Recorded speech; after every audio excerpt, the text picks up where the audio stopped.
thank you so much for being here with us. We're completely honored. Like you see, there are so many fans of your magic in the audience.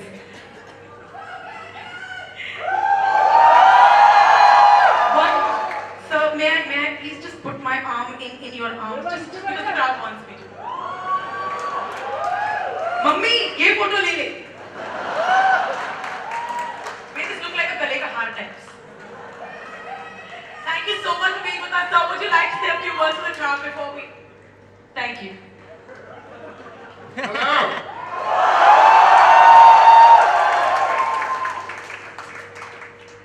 When I was a little boy, a long time ago, in the United Kingdom, when it was illegal to be gay, I scarcely knew I was gay myself. And my best friend, David, was gay, but I didn't know it. He didn't know I was. And we left school aged 18, we still didn't realize.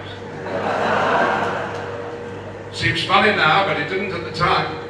David went on to become Professor of Education at Cambridge University, a great man in Great Britain. And it was just 5 years ago that he asked me to come to India with him, because his husband is Indian. And we came with an ex-boyfriend of mine from New Zealand, and we went to Rajasthan. And everywhere we looked for the gay population. And we couldn't find you. You were hiding in Mumbai.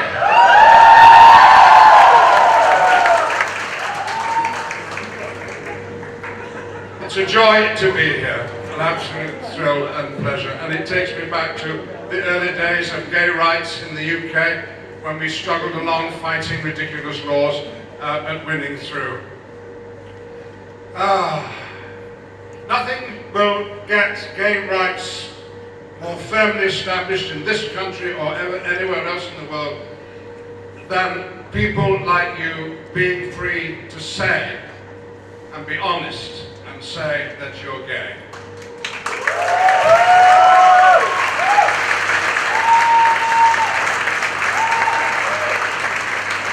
Today, that might seem a dangerous and foolhardy thing to do, but I can tell you, and every out gay man and woman in the world can tell you, it'll be the best thing you ever do in your life.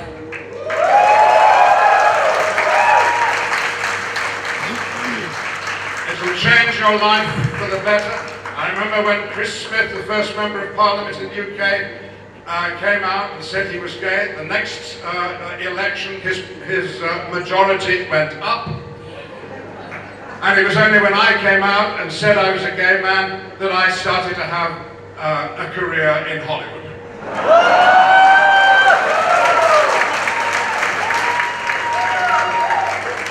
And what a wonderful time I've had since those days. I've met some amazing people at home and abroad. But perhaps I'll be interested in one particular person. I was in South Africa. Nelson Mandela had recently been released from prison after 27 years, and he was made the president of the Republic. And there was a move to put into the new constitution a new law which would say that it would be illegal to discriminate in South Africa on grounds of sexuality. And I was there in Cape Town and Johannesburg with a little show trying to raise money for this committee who was supporting the change in the law. And one day they said, would I go and lobby the president and see if he would agree to lend his support to their movement.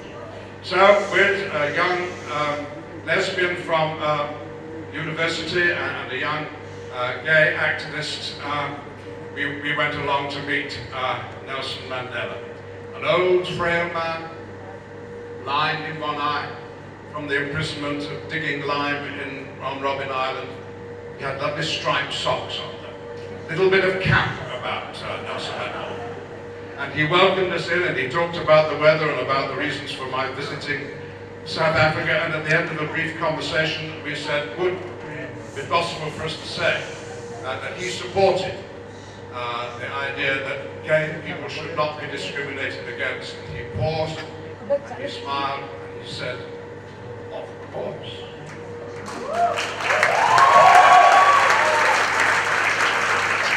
When a man has spent 27 years in prison fighting for the rights of black people, he's going to understand that he's got to stand up for the rights of gay people.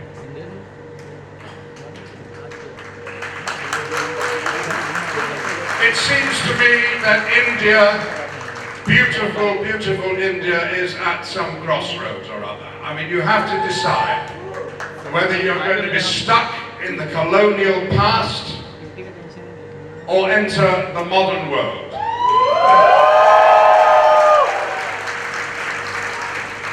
Join the rest of us who are simply prepared to accept that we are all born equal, whatever the color of our skin, the color of our hair, whatever our sexuality and whatever our tastes and proclivities, we must all be treated equally. That is the future.